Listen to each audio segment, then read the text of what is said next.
Homeland Security, the second installment of The Radiation Effect, by T.S. Shea. Chapter 1. California. While everyone around her wore the blue and orange of past and present, Emma felt out of place in the brick-red uniform of her youth. There were plenty of others like her, hundreds even, but the style of the last decade was drowned in a sea of dozens of thousands of Astros fans embracing a new leaf in their history, even if that new chapter had yet to deliver positive results. As mediocre as they continued to be, her favorite baseball team had become nearly unstoppable at home. Since moving down to Houston for the summer, she had come to every single game, sitting behind the third base dugout in the row of seats for which her father had owned season tickets since she was born. Most summers, the row remained empty, though if Bill Guerin had the time, he surrendered them to resale so someone else might put them to better use. With Emma in town, her seat became her evening lounge chair, relaxing alone to the thing she loved most. As July turned to August, the thought of doing it with the person she loved most tugged at her heart stronger than ever. Riley remained in Ireland with his girlfriend until the week of school. She had begged him to come early and spend time with her in Houston like old times, but even with the allure of baseball, his seat beside her remained empty. He was adamant that he had only agreed to fill the place of Wyatt Delarue for a single semester. After that, he and Siobhan were off on their next big adventure in a new part of the planet. Whatever animosity existed between him and their father still remained. Ironic as it was, Emma thought, that was one wound time had not healed. Her father hardly had time for baseball either. What had once been a bond betwixt the four of them was now a chunk of 5 hours the Prime Minister hardly had to spare. In the wake of Doug Cymbalic's execution and the death of Milo Chervinsky, significant legislation was flying at breakneck speed through the association's Global Board of Governors, in which Bill Guerin had significant pull. First and foremost was the accountability overhaul now required for every embassy employee, an overwhelming shift in the attitude of the normal hyper-conservative government. Her father had been against its introduction, but was powerless to stop it once it had gained traction in the European branches. Jack Rantanen, as a lawyer already one of the more left-leaning members of the embassy, had introduced it. People like Mike Richmond were fuming at its implications. Her friend Rachel's father had outright resigned. In addition to public oversight, her father had been one of the first voices to put in motion a plan to rebuild the Polish branch where V. Zubra once stood. While the Germans had been more than welcoming to their Polish and Central European counterparts, the stabilization of the new Polish government had energized the diaspora into renewed autonomy. Not since the mid-90s, when the Balkan branch was suspended and relocated during the Yugoslav wars, had something like this been attempted. Even though his term as Prime Minister was coming to a close, her father's interest and investment in the project promised to fill his schedule well beyond his tenure. Emma had hoped the next 2 summers would be their last apart. Her mother nor Margot were ones for baseball, instead spending most of their days driving to Corpus Christi to visit Emma's remaining grandparents. Grandpa Dave's Parkinson's was getting worse, so her mother took as much time as she could to help them with their daily tasks, hoping to extend their need to move into assisted living. A close eye was being kept on Margot given Wyatt's dismissal, and while she probably would have preferred anything else, that meant she had to tag along with either Wendy or Emma for the entire summer. Andrew was her only other option then, and he'd been a consistent game day partner until the All-Star break, but as time ticked down to his eventual going away, the more desperate he was to do anything besides sit locked up in Houston. Most weekends he flew home to Tylersville to visit friends, though whether this meant Isla or Pema, she could never be certain. This week he actually was with friends, their family friends, the Drummonds, who took him in for a pre-semester trip to help accumulate him to San Diego. Johnny was back home. They'd seen each other twice that summer, him taking a weekend in June to spend with her in Texas, and her returning to Wyoming for the 4th of July. Neither had been nearly enough time together, but such was the nature of her privilege. Her summer off came only as a benefit of her father's position. Everyone else continued their daily training in Tylersville, including Johnny. As easy as it would have been to petition his inclusion in their extended family getaway, Shane Daniels had kept him home for a reason. In addition to finishing out his absentee school year, Johnny spent his remaining free time working with a specialist from Scotland to help him develop his new effects. Beyond his memory, his time in captivity saw him return with the abilities to both turn invisible and transport small objects to and from his hands at will. Emma had admitted aloud that she was jealous, though with all the attention he was garnering in the wake of Chervinsky's death, becoming a pluribus made things 10 times worse. Her own effect had become the subject of personal curiosity. On the days she was not at the ballpark, Emma was behind their villa in the pool, testing the limits of what she could do with her newfound abilities. Liquids were the easiest. Mugs, glasses, even something as large as their swimming pool required little energy to control. The air was more difficult. While it took time, Emma had managed to change the temperature of a closed bedroom 10 degrees Celsius in either direction, and could just manage to comfort 3 people if they were sitting close enough, though trying the trick outside was nigh on impossible. The hardest came with solids, not because they were resistant to her strength, but because the conduction was difficult to control. As she had predicted, that summer had already seen her throw away 3 sets of bedsheets because she had burned holes in them during some stage of her sleep, which terrified her every time she was reunited with Johnny. She had tried practicing on food, but heating pots and pans with her hands required a level of energy her small body could not endure. If anything came close to browning, she was already at the point of passing out from exhaustion. Still, Emma mustered the courage to try a heated back massage on Johnny when last she saw him, and while it nearly drained her, he stated in the aftermath it was the calmest he had ever felt. As much as she loved baseball, she far preferred days with Johnny, as few and far between as they were. The day she was blessed with both had been the best day of her summer, even if the Astros had lost. If Johnny could be hard to read in person, he was impossible over the phone. It was call or bust in their summer of long distance. Anytime they resorted to any kind of messaging, even if she got to see his face, he came across like he would rather be anywhere else in the world. Emma was counting down the days to Wednesday, when she and Margot were set to fly out to California to meet Johnny on their official company-paid vacation. The 3 had a Disneyland suite to themselves, with Andrew and the Drummond kids driving up to Anaheim to join them for the afternoons they were there. Other than the 2 nights she had spent in Tylersville, Emma had managed the entire summer falling asleep alone. That, more than anything, was what she longed for in seeing him again. Her effect was hardly the only thing that had changed about her over the summer. Her hair, which for years had been so annoyingly straight and yellow like straw, was finally developing a slight wave, with natural highlights beginning to pop at the same rate as her tanning skin every time she sat in the sun. Her face, still youthful, no longer struck her as looking like a preteen. Her figure, too, had changed, and while she never expected to look like Margot, it was nice to stop feeling like a child walking among adults everywhere she went.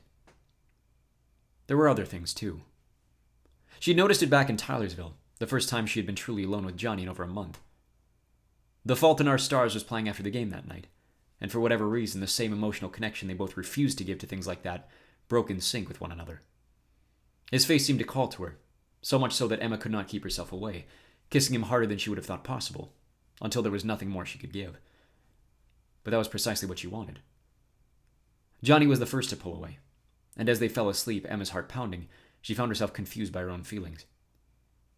So much time alone over the last month only made things worse. Baseball, her effect, and even continuing her throwing practice out of habit only took up so much time, and while she tried to put her mind at ease with reading or cooking, she could not escape the thoughts that continued to plague her consciousness. Only during Johnny's absence had she spent more time pleading in prayer, and while that had eventually been answered, Emma was unsure how much more of this change she could endure. Most nights she fell asleep unable to run from her shame, and instead chose to sit and wallow in it. She was hopeful those feelings would disappear when she was reunited with Johnny. After she packed up her things Wednesday morning, Emma walked around the home she had known from the time she was born, and for the first time felt no sense of longing to stay. The summer had been fine, but all the reasons she loved and longed for Houston felt different, in a way they never had before. Johnny was her home now. She'd realized as early as her first week away. Anywhere else was just an empty house. It was raining when her mother dropped the girls at the airport, and Emma could see as soon as she drove away that Margot was more than relieved to be free of her parole officer. Her mood changed immediately. Not exactly the quick-tongued sister she had been before Wyatt, but closer than Emma had seen in months. Determined was the first adjective that came to mind. In fact, Margot led the way through the airport, taking advantage of her freedom to choose their meals before Emma could even voice an opinion. It was unexpected, but not unwelcome.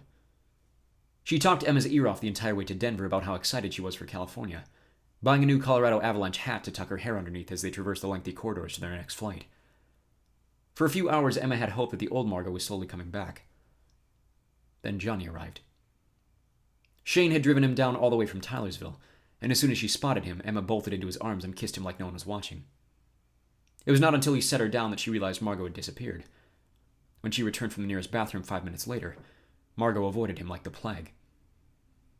Emma managed to bring them close enough to sit on either side of her, heartbroken by their continued hostilities. She had hoped the time away had given Johnny enough room to forgive her, but whether he had or had not, Margot was the one determined to keep her distance. Whatever disregard he had shown her before, she was amplifying it to a ridiculous degree. When the gate agent announced their boarding zone, Margot competitively jumped to her feet and turned her back hard on the pair of them. So be it, Emma thought. She had not flown next to Johnny since their trip to China, though the reminder of what had followed did little to mute her excitement over simply being with him again. It was not a long flight, but it was enough to satiate the loneliness she had felt on every plane ride since. As much as she would have loved to simply rest her head on his shoulder and fall asleep, she was far too wired, and spent the entire journey talking his ear off to a degree that she became apologetic once they finally landed. Johnny simply laughed and said he missed her voice. They had talked nearly every day since the Garens went off to Texas, but it was still nice to hear updates on Johnny's summer directly from him, even if some of the information was rehashed. He'd been seeing her counselor, Jackie White, to see if anything could be done about his missing memory and the trauma that might reemerge, but his entire life between Beijing and Dubai was simply gone. She could tell it bothered him, the same as it bothered him not to have a perfect recollection of his life before the seizure. Having a gap right in the middle, in arguably the most important moment of his life, was probably far worse. He spent most days training with Xander and Kent, the only two of their active squad still in Taylorsville, though the latter paid him little attention and the pair hardly said a word when they passed in the otherwise empty common room. To Johnny's no less difficult expectation, Kent had moved down from his old bedroom upstairs to leave room for Riley and Siobhan, taking up residence in the empty room that had previously been Wyatt's. In the time not spent avoiding his roommate's secondhand resentment, Johnny was meeting alongside Shane with Killian Porter, a specialist from the British branch who was spending the summer in Taylorsville, to both study Johnny's effect and help him develop them. He was now able to consistently lift objects around a classroom up to 5 kilograms, using either hand without losing a significant amount of energy. In addition, Johnny was fast approaching his 16th birthday, and as an added bonus of the professional mentorship he was providing, Shane had also been giving him driving lessons. His allowance from the company in the wake of his father's death, in addition to the now static bank account inherited from Wyatt, permitted him a reasonably priced vehicle within the range of the last 5 to 15 years. Because of this, Johnny was more focused on the driving of their Uber than he was on her on the drive to Anaheim. But thankfully they had flown into John Wayne, and the ride was hardly more than 20 minutes. The three had a suite booked at the Grand Californian, right in the heart of the park. It was one of the most popular all-inclusive packages offered by the company, even this time of year, leading Emma to wonder if any of their classmates might be there alongside them. The reminders of Taylorsville went well beyond that thought. The lobby to the hotel felt shockingly like the ground floor of the residential center, and based on how her brother described the architecture at the branch in Canada, figured their own residential center looked uncomfortably similar. Without so much as a word from Margot, the trio settled into their new space before heading out again to grab dinner below. When she finally spoke again, it was over a text sent from the restaurant bathroom, announcing that as soon as they returned to the room, she was leaving again to hang out by the pool. Having spent enough time poolside that summer and trusting Margot not to lie and do something stupid, Emma stayed behind, finally having time alone with Johnny. He kissed her first. The butterflies which inhabited her stomach had transformed into fireworks, and she could hardly hear anything beyond the pounding of her heart in her ears. When he finally pulled away to look into her eyes, she snapped right back to him, refusing to give him the opportunity. The feeling was back, overtaking her even worse than before. It was like an itch under her skin she could not reach. No matter how hard she kissed him, how tight she hugged him, nothing relinquished the aching feeling in her stomach, which only grew more irritating as time went on. Johnny remained still and calculating, like any wrong move would mean the end of him, like his path was programmed and any deviation meant a failure of his mission. After 10 minutes standing face to face, she was all but begging him to be something different. Her fists had wrapped themselves in his shirt and pulled away with a sinking pit of embarrassment. Before he could notice, she rose up to kiss him on the forehead and sighed. Margot returned an hour later, the sun still in the sky, by which time she was curled up beside Johnny to watch baseball on the room's TV. Emma turned away to pray herself to sleep. Things were worse when she closed her eyes. Dreams had plagued her sporadically since she had returned home, but at least once a week Emma found herself transported to where Johnny had been, holed up in Stravinsky's compound waiting for him to let her go. The dream changed often, but on this night, things flooded back to her crystal clear. The compound transformed into an abandoned skyscraper towering high above the city, while all around her flames trapped her inside. The dream was so vivid she could smell his breath against her skin. She shivered with horror, feeling every word creep over her body not as a piece of her imagination, but as a consistent thing, as if she were reliving a memory. Emma tried to cry out for help as he reached a hand to her neck, but there was nothing she could do. His finger touched just below her ear, and all the light in the world fled before her eyes. She felt a jolt of electricity wake her, and as her eyes shot open, the sound of glass shattering rocketed her awake. Johnny screamed. "Ow!" He forced up the light switch.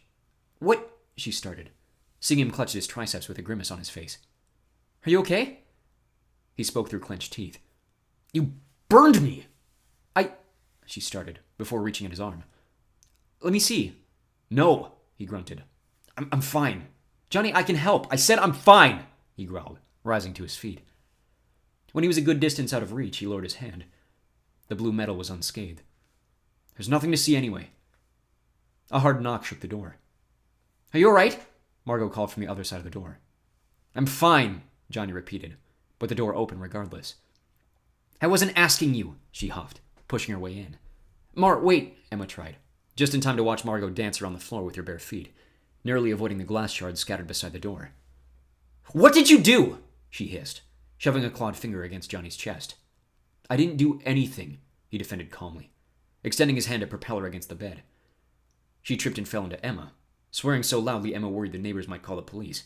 Margot, he's not lying, she defended, rapidly piecing together what must have happened. I burned him in his sleep. Margot turned to Emma, incensed. So he threw a glass at you? He did the same thing I did, she reasoned. It was involuntary. Margot shot daggers back at Johnny before standing and returning her gaze to Emma. What, so you're saying his effect just triggered because you touched him weird? Margot, you can't honestly tell me that's never happened to you before. She gritted her teeth, her face burning, struggling for what to say. Emma could tell there was something she was desperate to get off her chest. Instead, Margot turned to Johnny and shook her head, whispering, Alors peut aussi nous remplacer. She stormed out of the room, slamming it behind her. A few seconds later, the sound of the outer door followed. Johnny's face had turned white. Emma was horrified. What did she say to you? He stood frozen. What did she say to you? She repeated. Johnny sighed, shivering angrily as color returned to his face. His new arm shifted color from blue to pale. I'm going for a walk, he said, choking on the words. Johnny! But before she could stop him, he'd slipped on his shoes and followed Margot out the door, no doubt headed in the opposite direction. Emma tried desperately to repeat Margot's words into her phone to translate, but between her poor memory and flawed French enunciation, it concluded 0 results. Instead, she was left in the dark to clean up the mess her two best friends had made, before sitting the rest of the night out in lonely silence. She woke far later than she meant to, alone in bed with her face plastered against the sheets in a puddle of drool. The bedroom shower was running. Emma pulled her knees to her chest and waited several minutes until Johnny emerged. He hardly paid her notice when he walked back into the room. Hey, she whimpered, scared to even speak. He grabbed a shirt from his bag and looked up at her, smiling. Her unease began to settle. Hey, he grinned. How'd you sleep? A burst of sarcastic laughter shot from her nose. Terrible, she returned, stopping before revealing her dreams. As little as Johnny remembered about his time with Travinsky, she did not want her nightmares to trigger something and destroy their vacation. How about you? I didn't sleep much, he admitted, turning his attention back to his bag. I haven't been lately. Not really. Any reason? She wanted to ask, but her thoughts were distracted as he pulled a white t-shirt over his head, and his arm shimmered to match his other. Is that getting any easier? She wondered aloud, pointing so he could follow her question. A bit, he admitted, twisting his wrist as if one small section might have evaded the change. I don't know if I can make it all day, but it's already 10, so we'll see. I might take a quick nap this afternoon. Do what you need to, she encouraged. You really don't need to hide it. We're not undercover. He looked up, frowning. It's still a distraction, he said, but Emma could read in his eyes what he really meant. I'm tired of the attention. She nodded with compassion, fearful of her next question. Is Margot here? He paused, the look on his face measuring. No, he sighed. I'm guessing she went downtown. Alone? Emma, she's 16, he grunted. She can be left alone. It's not about how old she is. She rolled off the bed to her feet. She stopped, taking a deep breath. What did she say to you last night? Johnny's face darkened. It's not important. It is important if it's enough to send both of you running out of the room. He shook his head. I'm fine, he said. I was just letting off steam. You're not the one I'm worried about, she stated, harsher than intended. I know you can handle things like that, but she can't. So what? He mused. We have to keep her on a leash because your mom thinks she needs to be on suicide watch? Johnny, I'm asking you to be more careful around her. Why is that my fault? He stamped, more defensive than she'd expected. It's not, she backtracked. It's just, Margot's touchy right now and I don't want to, and I'm not, he raised. You're stronger than she is, Emma rushed, getting the words out before he could interrupt her again. He stared, clearly thinking whether he should voice the thoughts behind his eyes. Johnny, Wyatt's dismissal wasn't her fault, she continued. I know what you think, but you're stuck with her as long as you're both in Tylersville. And I can't deal with the two of you going at each other the rest of the year, especially once Riley leaves again. Well, then tell her. I'm not telling her anything, Emma doubled down. Wherever I go, she has to go too. That's the rule. I know it sucks, and I've already chewed her out for the way she treats you, but you need to be the one to... A loud series of knocks echoed from the outer door. Emma paused, looking down at her phone. Shoot, she huffed. They're early. Johnny cracked his neck. You go shower, he commanded. I got it. Even with her effect, Emma struggled to find comfort in the water.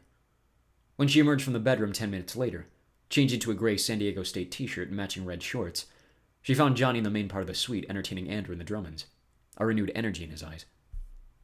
Either he was playing his role perfectly, or he had completely set aside their argument. How can you be Lutheran and work for Immigration and Customs? He was asking, referring to their father, a high-ranking government officer in Southern California. The two boys looked at each other before Braden shrugged and answered, Money? The Drummonds had 3 kids around the same ages as the Garans, though their age gaps were far more spaced. The older two had come up with Andrew. Garrett, the middle child, was a junior.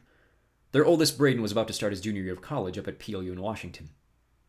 Their fathers had been classmates at Kansas State prior to separating for grad school, but remained close enough that the family spent secondary holidays together every few years. As close as they were, the Drummonds knew absolutely nothing about the IREA, and knew the Garan family by the cover story they gave any outsider. Bill worked for the United States Department of Energy, and the kids lived in Wyoming as part of a private boarding school to be closer to his job. Watching Johnny navigate around this, Emma could tell he was relishing the fact that they had no idea who he was. She interrupted just for a moment, giving the boys welcoming hugs and hiding her appreciation for Garrett's comment that she no longer looked like a little kid. Margot appeared a few minutes later, responding to Emma's text that everyone had arrived. She and Johnny kept their distance, but were not recognizably hostile in front of the others, for which Emma was grateful. When the clock closed in on 11 o'clock, the group of 5 made their way out of the room to grab lunch and coffee at the nearby Starbucks. They had a 3-day plan before flying out Sunday afternoon, opening and closing their trip with Disney, a trip to Universal Studios in between. Emma considered adding a night at Angel Stadium, but since both teams were having below-average seasons, she decided she did not want to burden the others with another excursion off the resort, and had her fill of baseball for the year. Today's park was California Adventure. The party of 6 stayed together through Hollywoodland before Emma realized they were headed for the Tower of Terror. She tried to skirt Johnny away, but was surprised to find him wanting to ride it with the others. Still, something about it perpetuated her nightmares, and she stayed back to wait while the others went on. She and Johnny finally found their alone time wandering through Grizzly Peak. As the Drummonds owned a second home in Sea Ranch, and Braden lived in the Northwest, neither were interested in venturing long through that part of the park. Garrett appeared to be fond of Margot, who was admiring the affection. Despite Johnny's poorly veiled disgust at this, Emma understood Margot's intentions and was happy to have her off their hands.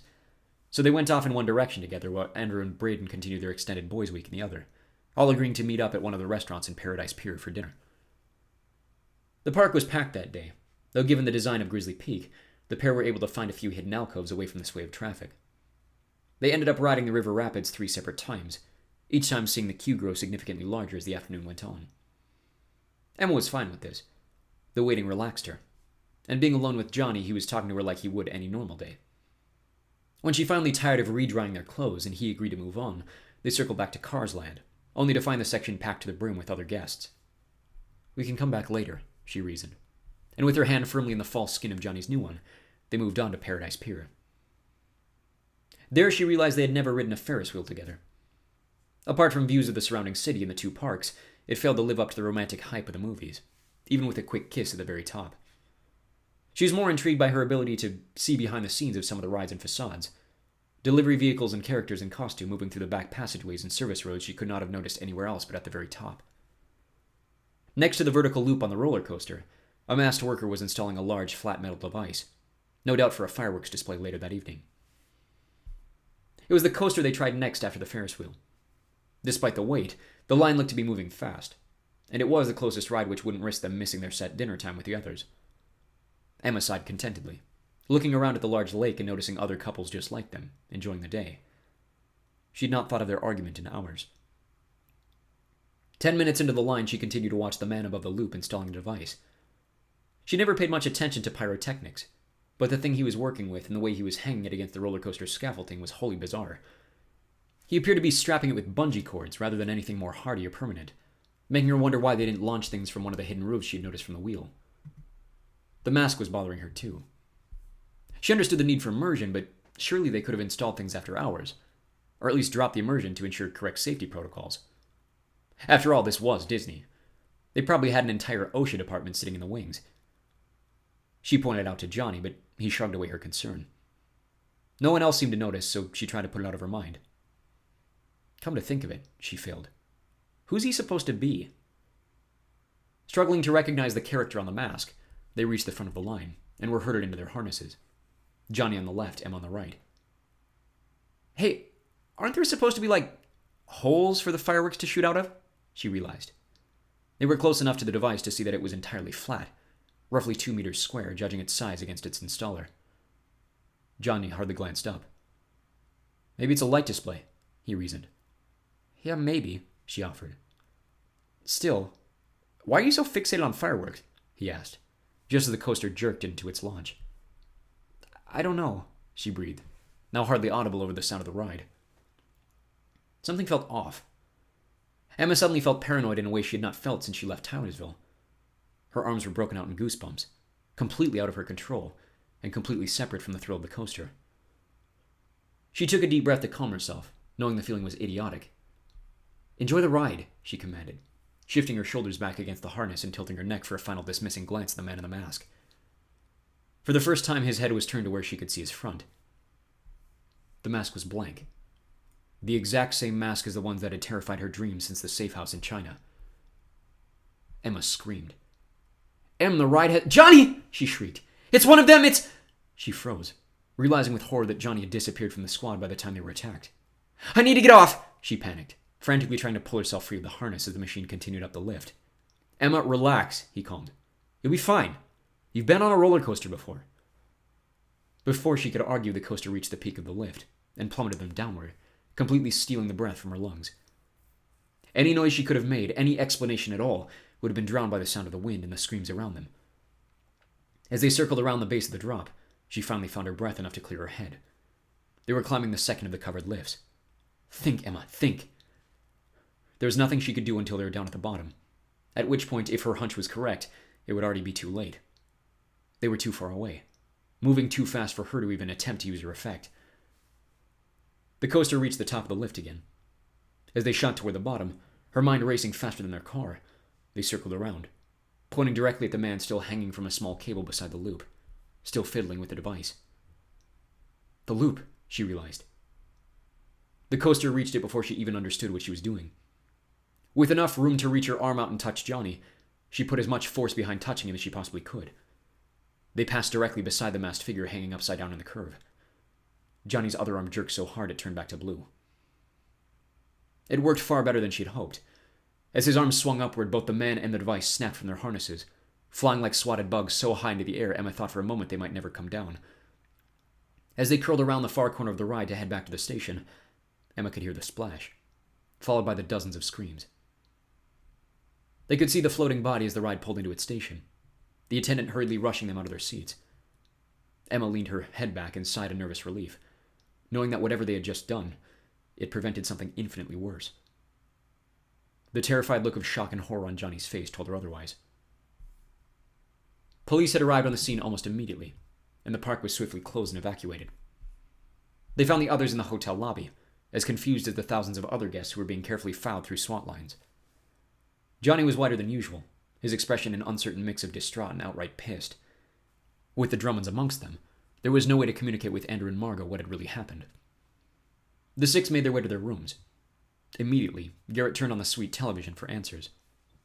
He swore as soon as the channel turned to Fox News. Guys, look at this. Emma felt her breath catch in her throat. The screen was divided into 4 quadrants, 3 of which showed smoldering ruins of various locations around the country. Bombings had decimated the entirety of Mount Vernon, part of Lake Street in Chicago, and the public areas of Mount Rushmore. The 4th screen showed Disneyland unharmed. A ticker at the bottom of the screen rolled by, reading, Simultaneous terrorist attacks strike U.S. landmarks. 4th believed thwarted. Whatever relief Emma was awarded from the second sentence was overshadowed by dread from the first. Everyone in the room stood staring at the screen with their jaws agape. Johnny was mortified. She had no idea how long they stared in silence, but faster than she would have thought possible, the door echoed with a series of rapid knocks. Garrett slowly walked to check the peephole before swearing loudly again. 2 men in collared shirts were standing in the frame, both presenting badges to those who could see. FBI, the darker officer announced. We're looking for Emma Guerin and Johnny Sparks. Like kids in class turning to someone called to the principal's office, every eye turned on them, singling them out to the officers. Without even glancing at each other for comfort, the two stepped forward, out into the hall. They followed the pair of agents down the elevator to the main lobby, then to a series of empty conference rooms hidden from the public eye. Johnny was pulled further on with the lighter officer, while Emma followed the first into a room far larger than she had expected, only adding to her unease. When she was sat down opposite the agent, he presented her with a number of pictures of them on the ride. In each she was visibly uncomfortable, and obviously kept looking toward the same out-of-frame object. Do you care to tell me what was so interesting to continue attracting your attention? He grilled. She stuttered, still stunned by the news of the attacks, and made none better by the suddenness of their interrogations. There was a man. A man, he nodded. Anything stand out to you? When she failed to answer, he added, What did he look like? I don't... She hesitated. He was wearing a mask. Was he? The man continued, nonplussed. And what caught your attention? Emma clenched her teeth to focus. The mask, she offered. He was hanging from the ride wearing a mask. You think I wouldn't notice something like that? 12,000 people didn't notice that, he stated harshly. How do you explain the fact that you did? They didn't... She started, feeling her eyebrows tighten. Nobody else in the park saw anything? How could they... Then the realization struck her. She wasn't being interrogated for the man's death, but because they thought she might be connected to him. I'm paranoid, she lied. I get freaked out about stupid things all the time. The man frowned. And you're telling me this time you just happen to be right? Well, it's bound to happen eventually. He looked down at his notes. What exactly was the purpose of your visit to the park today? Emma's face must have been comedic. What kind of question is that? She scoffed. It's Disneyland. Why'd you come to Anaheim? He doubled. For Disneyland, she continued, exhausted by the questions. We're on a family vacation. Who's we? My boyfriend, my brother, my sister, and 2 friends from San Diego. And where are your parents? Houston, she said, beginning to reveal too much. Is Houston home for you? No, she sidled. Grandpa's on his deathbed. Where's home for you? Tylersville, Wyoming, she huffed. Never heard of it, he returned. Good, she grumbled. It's a military base. Collaboration with the Department of Energy. You expect me to believe you work for the Department of Energy? I expect you to believe my father works for the Department of Energy, she continued. I just live in Tylersville. We'll look into that, he said calmly. Please don't, she sighed. You might end up losing your job. A smirk broke through the man's face. Are you trying to threaten me? No, she admitted. I'm trying to warn you, my dad is way higher than you are. Pulling the daddy card isn't going to get you out of a terrorism charge. I'm not a terrorist, she bit, leaning over the table. I'm a 15-year-old girl with anxiety issues. Who happened to notice... He froze, stopping his words as the door to the conference room opened. A new man wearing a blue suit walked in, flashing his own badge toward them. Thank you for your help, Agent Clark, but we'll take it from here, he introduced, flushing his badge back inside his jacket pocket. Stephen Allier, Homeland Security. Emma pretended to wipe her nose to keep her smile from showing. Under whose authority? Clark rose, irritated by the interruption. The White House, the other replied. Talk it over with Agent Green if you like. I've already informed him as well. The president is putting DHS on everything about today's attacks, since they were obviously coordinated. Clark bit his lip. Fine, he agreed. Would you like the room? No need, her escort announced. I'm taking them both to our downtown office for further questioning. Without another word, Clark raised his hand to gesture them toward the door. Johnny was out in the hallway, his face still colorless. When she heard the latch close behind them, Emma turned. Thanks, Richard, she grinned, relieved to be away from the feds. Don't mention it, he replied. Your dad called me as soon as the news broke. She looked at Johnny, who was staring off down the corridor. So what now? She asked. Head back to your room and wait until you hear anything further, Richard instructed. I'm guessing you'll be wanted back in Towlersville. Emma turned to the doors behind them. What about them? Richard smiled. I'll take care of it, he stated. Your guy should be fine. Johnny's might need a little work. Her boyfriend finally turned his empty eyes to face hers. Do we know anything about the attacks? Richard shrugged. That's above my pay grade, he admitted. I'm sure the Prime Minister knows. For now, trust that you're safe. The areas they hit were mostly limited in security. Here was the only exception. Then how'd he get in? I don't know, he replied. The company will investigate, I've no doubt about it. So far, we don't have a motive or even a suspect list beyond the one floating in the lake out there. If you see something, say something, even if it's non-company. You did the right thing. He turned to Johnny, who struggled to return his gaze. You saved a lot of people today. Johnny remained stoic. Before Emma could say anything on his behalf, Richard added, Go upstairs, and keep your heads down. She nodded, then began walking toward the lobby with Johnny beside her. You all right? She whispered, hearing his restrained breathing.